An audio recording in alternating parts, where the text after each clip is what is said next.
problem with Honkai Star Rail is I guess it's newest characters coming to the game. Well, at least that's what Glaive Kyo is saying, and I think Glaive Kyo genuinely have some pretty good takes on the game, so maybe he's right. Maybe the new characters are really a problem, but what are those problems? I guess we're gonna figure out in today's video, guys. If you like videos like this, leave a comment, leave a like on the video, subscribe to the channel if you haven't already, and maybe follow us on twitch.tv/YouTube can't see me when I actually do stream. And let's go ahead and hop into Glaive Kyo's video now. Is a conversation that follows every live service game. 100%. Our creep okay, is we a start the video conversation for that follows every live service game. It is the slow, steady process where new I mean, I think every game, genuinely gacha game related or live service game, unless you're like Fortnite or something, there has to be power creep. Like, especially when you're paying to summon for characters, like, you're not going to pull a character who's not stronger than the other, right? So there always has to be power creep. But I do think there are better ways of managing power creep than Honkai Star Rail currently does manage that power creep. If he touches on it, maybe we'll touch on it later in the video. If he doesn't, then I'll bring up my whole thought process on that. But let's continue. That make the old things feel obsolete. Yeah. A new character could be a... But you know what? We have buffs. Yeah. I would hope, you know, honestly, I really wish that we would get maybe one buff character a patch until we catch back up, or one buff character every 2 patches, so we can catch back up and make the old color characters feel more relevant, especially when you're releasing a new 5-star every single patch. That is one way you can help prevent power creep. But I mean, really, I guess the ultimate way would be to slow down the production of 5-star characters. But yeah, or part of that power creep while simultaneously making an older character more valuable. Can a single unit escalate the problem and complicate it at the same time? That is a difficult question. I think it happens every time. I think that releasing new characters power creep does escalate the problem, because then you have to add more HP for the enemies, right? If you release a new, better sustained character, then the enemies have to deal more damage. I think we're already starting to see that now with the release of Hyacinth. Dude, enemies are hitting harder now. So that's and that the new 5-star physical nihility character, Highlens, forces us to ask. On the surface, she seems to defy the typical power creep model. She was designed to work directly with an older character. I mean, I guess. I think that Highlens does struggle, though. I think that if we're going off of Prywin's rating, I think that Highlens is actually a lot higher rated than I think she should be. I think she's really strong in this current, like, buff cycle right now with MOC and Pure Fiction, and probably even Apocalyptic Shadow with this current rotation. But I haven't done the newest Apocalyptic Shadow yet, but I'm pretty sure that it's because of that, and I think she's going to drop soon after. That's my thought process. Making her an essential part of a new top-tier team. But at the same time, the power of this team is so immense that it raises the damage ceiling for the entire game. It really does. Like, the damage that you get from Highlens is actually pretty insane, but I think that's also assisted with the debuffs that Highlens is also able to provide. While they might not be the best debuffs in the world, when paired up with a full dot team, it looks pretty insane, especially when you're front-loading so many dots with someone like Kafka, right? So, kind of cracked, right? But you have to have the full team to actually make that work, and it seems like the power creep in Honkai Star Rail isn't necessarily like the power creep in the new character is definitely there, but it seems like the power creep is actually taking full teams into consideration. Like, if you have a full team of, like, this new character, like, fits in this team now, that team is fucking amazing. But if you don't have all the pieces, then it kind of feels shit. And it kind of feels like you need these characters to make these characters feel really, really viable. Now, I don't think you need Kafka for Highlens. I want to let that be known. I have a video on the channel already if you want to check that out, because I think she can work with Black Swan. I think she can work with this Luca on his own. I think she can work with, like, an Acheron teams as well, right? I think there's other options you can use, but definitely the dot team for sure shines in a lot of content. Contributing to the very cycle that makes older investments feel worthless. So today, we're going to use Highlens as a lens. Highlens as a lens. I thought it was clever.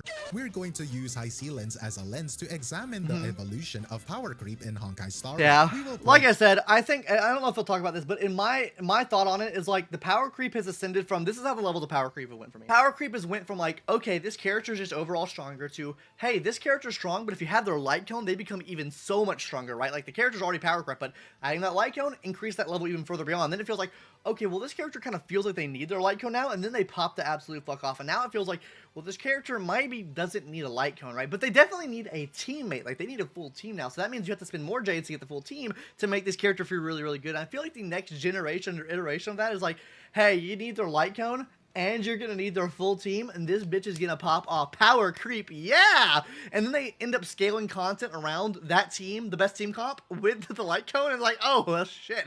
If you're a free-to-play player, and like, you have some of these older characters, it is cooked. That's why I believe there needs to be a buff to some of these older 5-star characters, especially the standard characters. Please, God, buff the older standard characters. Hell, even buff some of the standard light cones, or just light cones in general, right? These older light cones that don't really work as good anymore.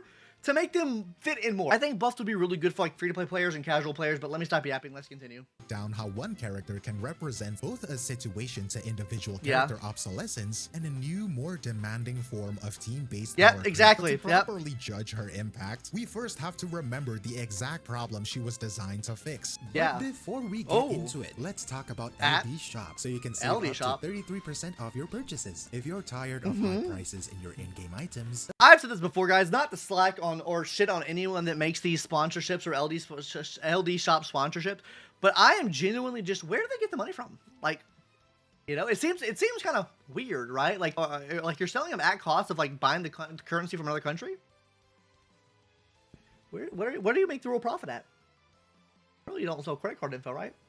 Or any other info, right? Sure. Anyways, guys, let's continue with this. LD Shop is a game changer. God damn! Third-party top-up store. Wait, hold up. How long is this? Almost a 1-minute sponsorship. You guys, if you do use LD Shop though, make sure you use Glaive Kio's code, guys, so he gets some money for this. Yeah, guys, there you go. Make sure it's in the description, guys. I'll link everything of this video in the description down below. But the LD Shop today using my link in the description. Use this link if you're gonna use LD Shop. The video. In Honkai Star Rail, the damage over time archetype or dot has always had a unique identity. Its core idea is applying status effects that slowly chip away at the. And honestly, wait, one little quick thing before he hops into this. I know I'm fucking yapping here, but I've seen people in the comment section say, dot feels so fucking bad. Like, I just want my characters to do dot damage and not front load the damage. I feel like front loading the damage is actually really cool, actually, because the dot's still on them. It's not like the enemies are taking that dot over time. Like, I think front loading is completely fine.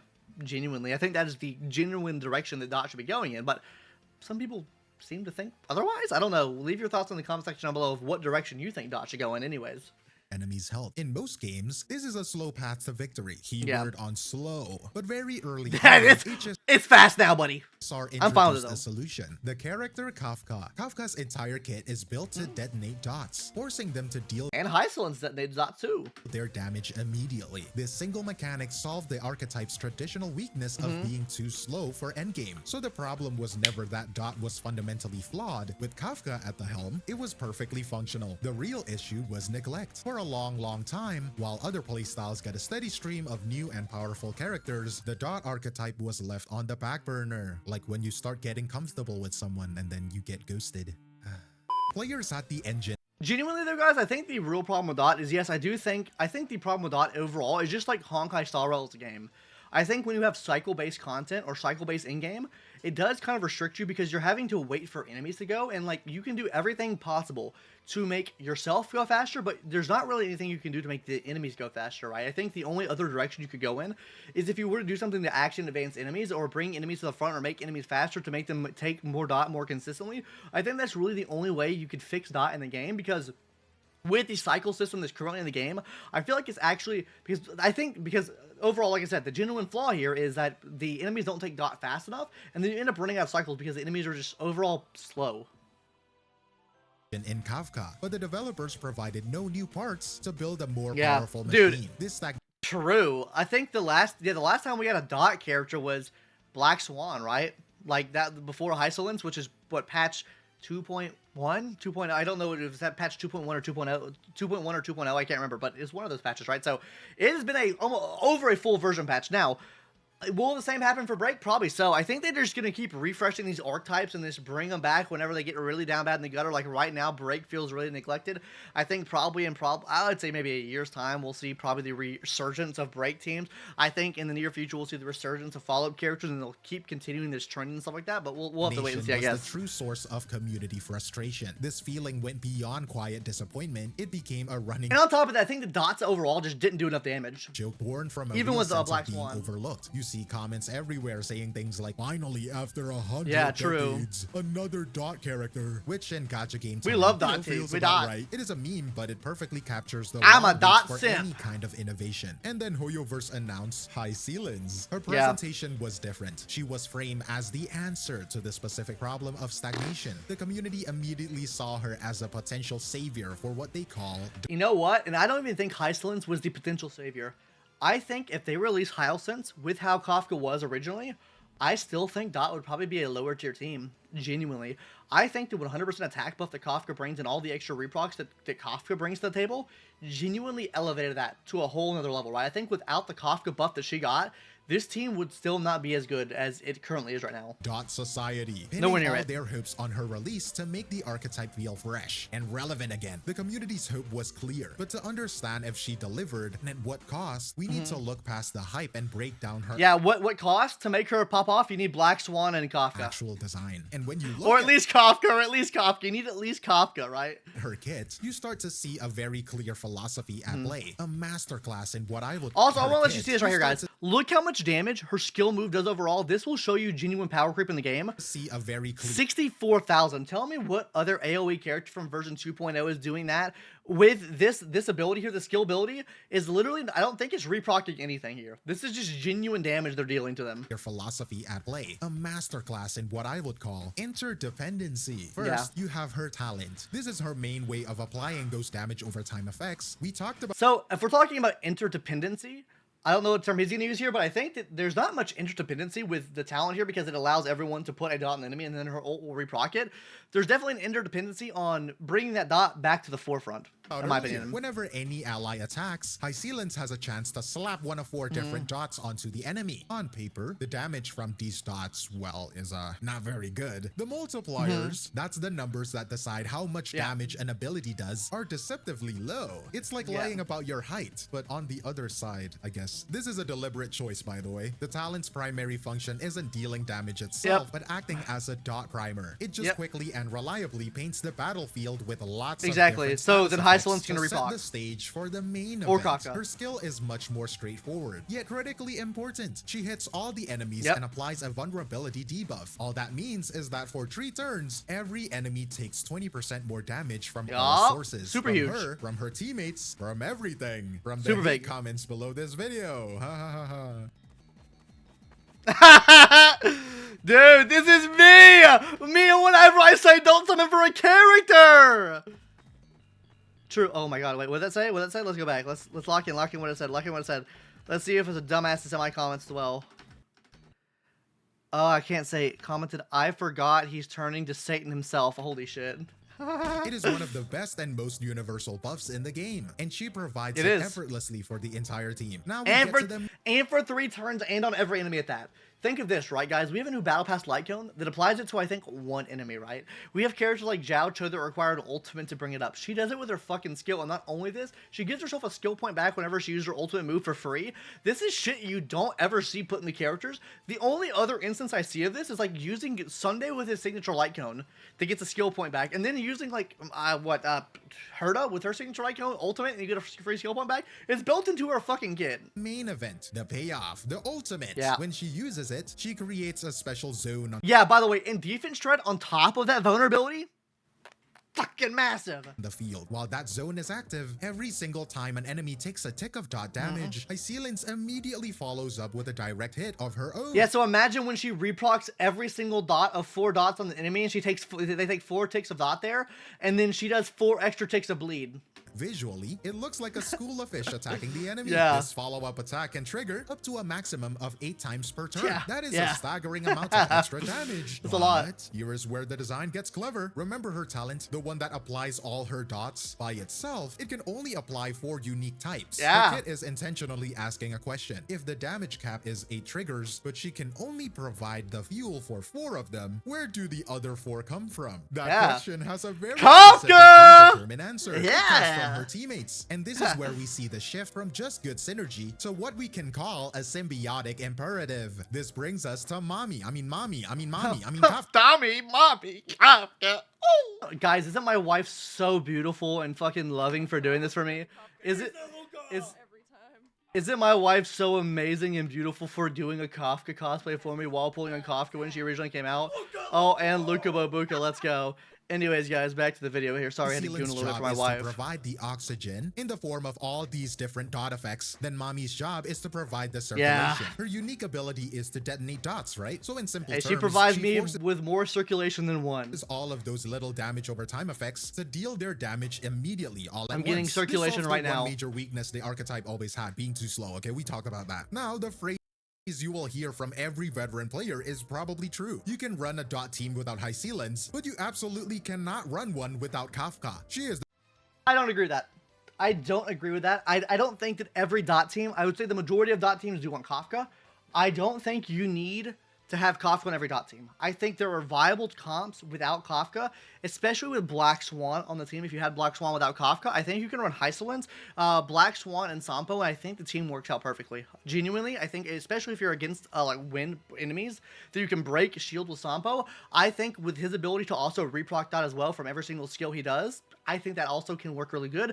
And with the stacking of Black Swan's ability too, I think that can work really good. And honestly, it worked out really well for me when I tried it. So like I said, guys, go check out the video of me using Highlens without Kafka. I do think that comp can work. And I do think other comps outside of it can work as well, especially like a Luca comps as well. If you can get these super break damage and really focus on honing and really like focus in and playing strategically with Luca to get those breaks with Luca on a full break Luca build or something like that, to make sure you're getting high bleed procs, and then she has the ability to reproc it, he has the ability to reproc it, and he's hitting like 300 to 400k reproc sometimes. It's insane.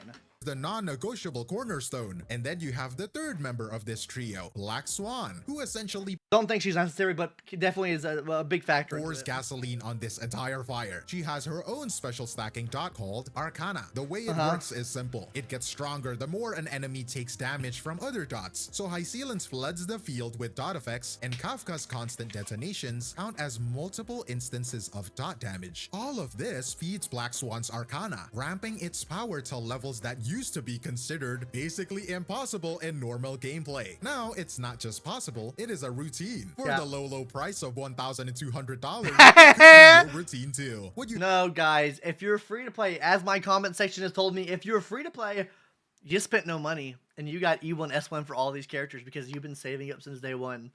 $0 in my book. That's all I'm going to say, Glaive Kyo. That's what my comment section tells me. Have here is more than a team of 3 individuals working together. It is a single 3-part engine. Highlens applies the fuel, Kafka ignites it for a burst of power, and Black Swan uses that ignition. Actually, I said something. What the fuck is up with these shitty ass PNGs you're using, brother? I cannot. These are some shitty quality PNGs, brother. What in the fuck is this? And to make her own damage grow exponentially. If you take away any of these 3 limited 5-star characters, the entire engine sputters, and its efficiency. I don't think so. I think that overall efficiency does decrease. I don't think it sputters though, especially like Black Swan. I think with Black Swan and Sampo works really well. I also think Kafka with any other dot character works really well too. Like Black Swan with Luca, barring they have physical weakness type, or Black Swan Sampo can also work there too. Like I don't think it works as well as someone like Black Swan on the team because you need her to put Arcana, then he can reproc those Arcanas with his, because they're wind shear with his skill attack. But overall, I think you can either pick and choose one of these characters and it still works pretty effectively. I think Kafka obviously works more effectively than the other two, but definitely still works in my opinion. And the 4th slot. In the early days of the game, you would fill this with a flexible and accessible 4-star support character. Well, in the big 2025, not anymore. No, you can. You don't need, genuinely, you do not need a wah at all. Like, you already get such a big attack buff now from Kafka. I do not think you need wah at all. I have been perfectly fine one cycling and even in some cases 0 cycling content with this team, which is using Gallagher.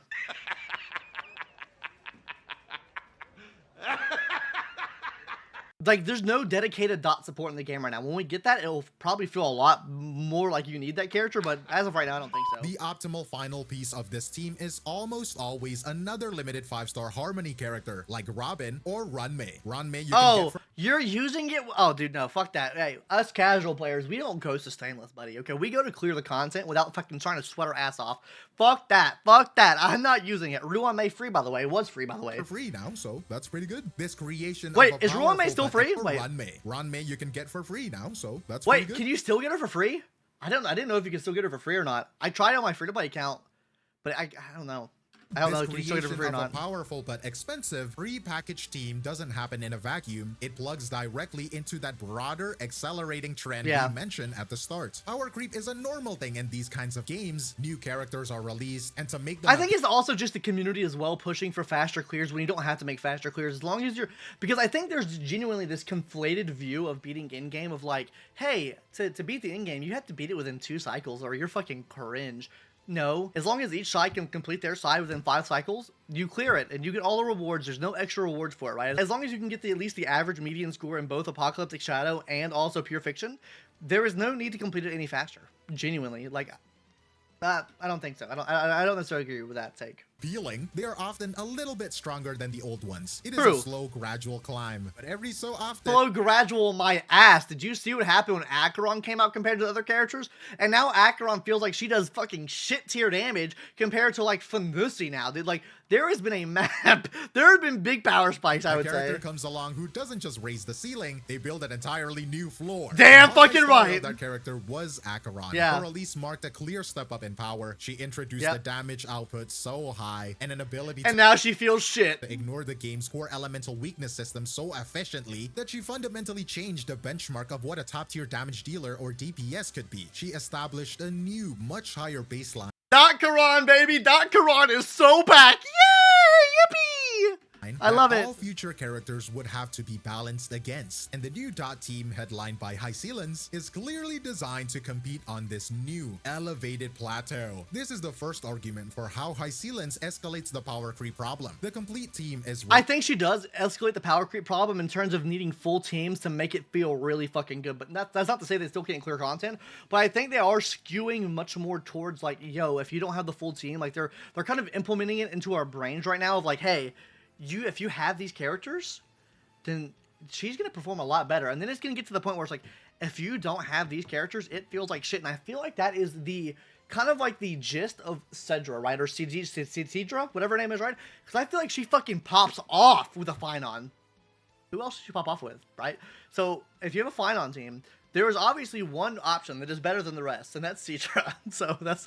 rated tier 0, the highest possible team, establishing a new team power ceiling. When a team is that powerful, the developers inevitably have to make the endgame content harder to challenge it, which in turn makes that content much more difficult for older teams to clear. And then there's the push for what we call vertical investment. That means spending more on a single character instead of getting new ones. Sealand's first Eidolon, her first duplicate, is described as rather insane. It gives her a massive don't need it. Just saying, guys, don't need to beat the content.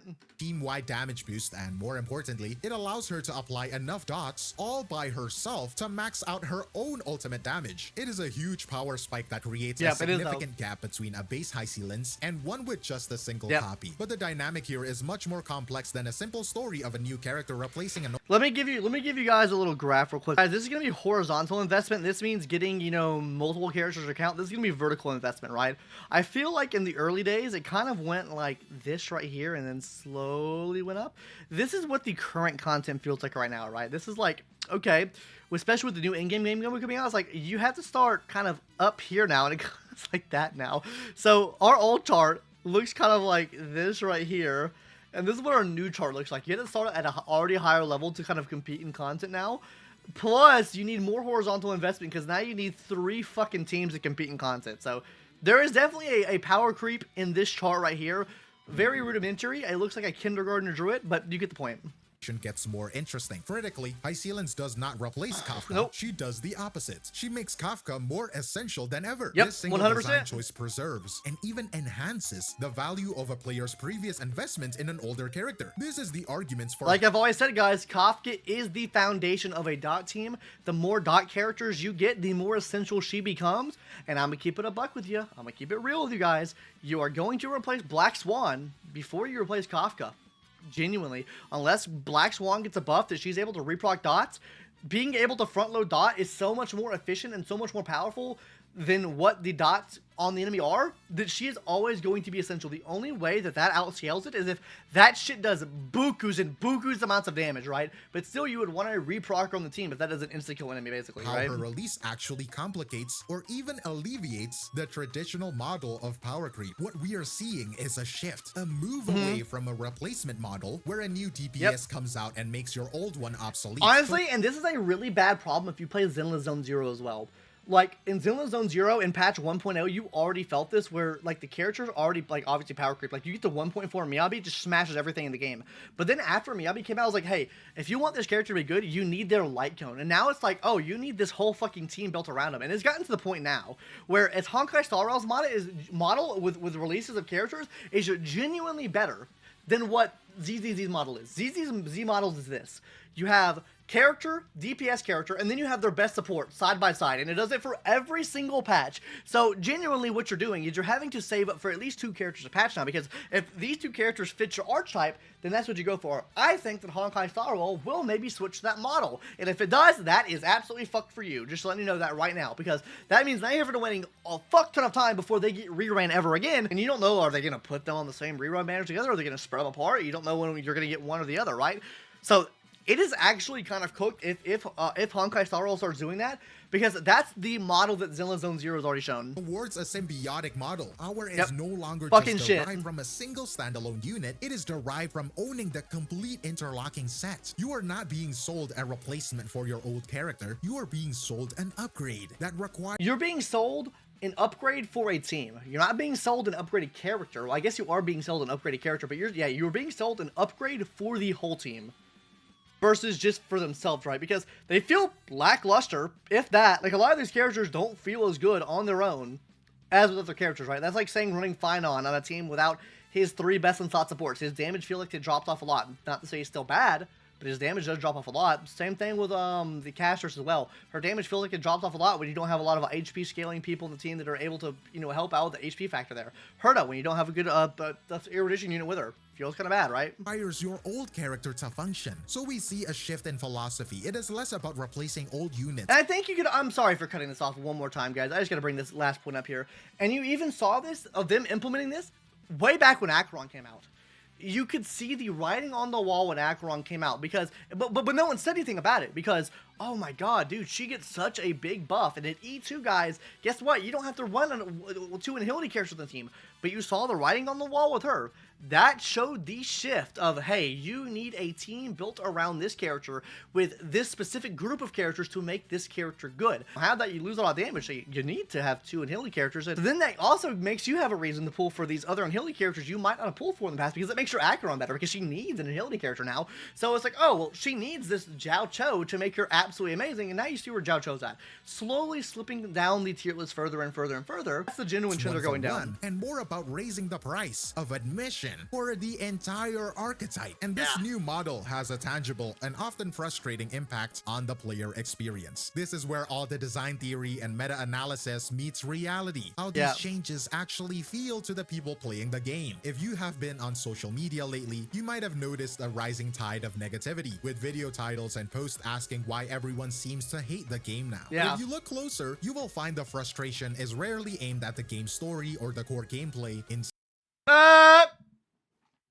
Just saying, I am into the story. I do not think the story is that good right now, and it's mainly because of the gap, right? I think, like, skip butting is nice, but I would like to enjoy the story. I think someone brought this up in other videos, like, hey, you know, this is a game that's meant to have a good story, right? But, like, they're like, but, you know, good visual novels have 8-hour stories, but it's like, this is an 8-hour story almost every single patch, and it's just a bunch of yap and bloated shit to get to the end of the story. So, realistically, it's like a 20 to, you know, 30-hour story, when, like, some of these visual novels are, like, 10 hours of great content the whole way through. So yeah, I mean, instead, it is focused on the direction of its management. It is a feeling that the game is becoming more aggressive with its monetization, and that the time it's becoming more aggressive with the monetization, is having less content to actually that you would want to play. Like, I think this current patch we're in right now, the event that we had with the servers, that was cool. I finished that within a day. Now, I know most people probably won't finish it within a day, or like if you casually play the game, you won't finish it within a day, but the other event we have is a fucking bartending event, which is the worst shit ever. And my god, I got a comment saying that I'm a bartender and I absolutely love this event. No, the fuck you don't. You are a fake fucking bartender if you say you're a bartender and you love this event. This shit is copium. Anyways, guys, continue with the video now. I'm yapping too much. Invested is being respected less and less. This is felt most sharply by returning players. You see their stories all the time. A player logs back in after a few months off, excited to catch up, only to find that their once powerful, heavily invested teams now struggle to— how I felt when I started playing Dokkan again. Endgame content. The advice they get from the community, while well-intentioned, is always the same. You just need to pull for the new characters. Yeah, just pull, this bro. confirms their worst fear, that their previous investment has expired. It creates a situation where coming back to the game feels less like a welcome return and more like a punishment for ever having taken a break. For the veterans, the ones who never left, the problem isn't being left behind, it is fatigue. fatigue. It is the feeling of being on a treadmill. A new, more powerful team is released. The endgame content is scaled up with higher enemy health to challenge that new team. Your older teams become less viable, so you feel the pressure to pull for the new team to keep up. And then the cycle repeats. The joy of collecting and building characters can get buried under the constant pressure to chase a meta that is always moving just out of reach. And this reveals the core contradiction in the game's current design. On one hand, the game is full of casual-friendly features. It has a robust auto battle system, a capped daily energy system that doesn't demand your constant attention. It is marketed as a game that respects your time, but the end game is balanced for a completely different kind of player. It demands these hyper-optimized, expensive, pre-packaged... I don't think so, though. I really don't think that it's optimized for that. I think that a lot of players can beat the end game. I think it takes a little bit of brain power. Sure, I've been playing the game since release, but still, at the end of the day, I'm able to beat everything within 5 cycles at least, right? It was just kind of running kind of whatever with shitty stats and no vertical investment on my account. Like, I haven't vertically invested in almost any character on my account. I can count on one hand how much vertical investment I have in my account. I have a lot more horizontal investment than vertical investment, but I wouldn't say the in-game's horribly unbalanced, right? Maybe with a 3-team in-game, it'll change, but right now it's decent. Teams that we have been talking about. It creates this jarring disconnect where the game's accessible, relaxed surface eventually smashes into a hardcore meta-defined wall. And that initial promise of play with your favorites or waifu over meta starts to feel very, very conditional. So thing is, though, I don't think it feels conditional in the sense that waifu over meta. I do think that waifu over meta means a lot less now because the meta does want you to pull for characters. It really means pull for the latest character to beat the fucking in-game the easiest way possible, and it requires more brain power the older characters you have until a certain point where these old characters just don't fucking work, right? I think that's where the big disconnect comes from. Rather than like you need the newest characters to beat the content, you need the newest teams to beat the content. I don't think that's the case. I think that you still can use waifu over meta in a lot of situations. It just depends on how old that waifu is. Does this leave us? When we look at Highlens and what she represents, it leaves us with a paradox. Because on one hand, Highlens is without a doubt a triumph of character design. She is mechanically interesting, she is powerful, and she is a direct and positive answer to a request the community had been making for a very long time. In a vacuum, she is a massive success, but she is also the perfect vehicle for this new, more demanding paradigm. I agree. The developers, but this paradigm has been around for a long time. I think he's just overexposed with someone like Highlens. It's always been here. Like I said with like I said with the Herda, and some of these other characters that scale off of having other characters on the team.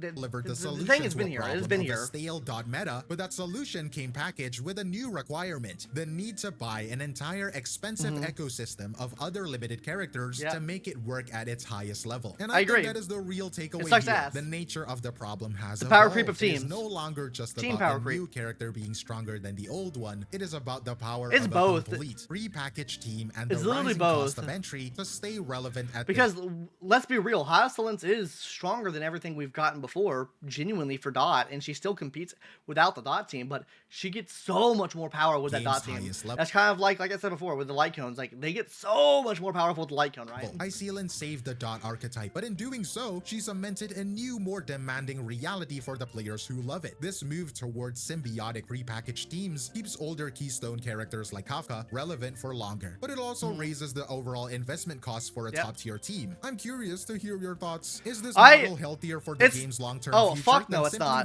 Fuck no, it's not. Characters? The only way it is healthy for the game is that they go back and buff every single fucking character from version 1.0. They need to buff characters from version 2.0. They need to buff light cones. Like, really? When Kafka's light cone becomes just irrelevant on Kafka now because of how good her buff is and like how different her kit works now, fucking buff it. Buff all the old shit we've got in the game. That is the only way where this model could be.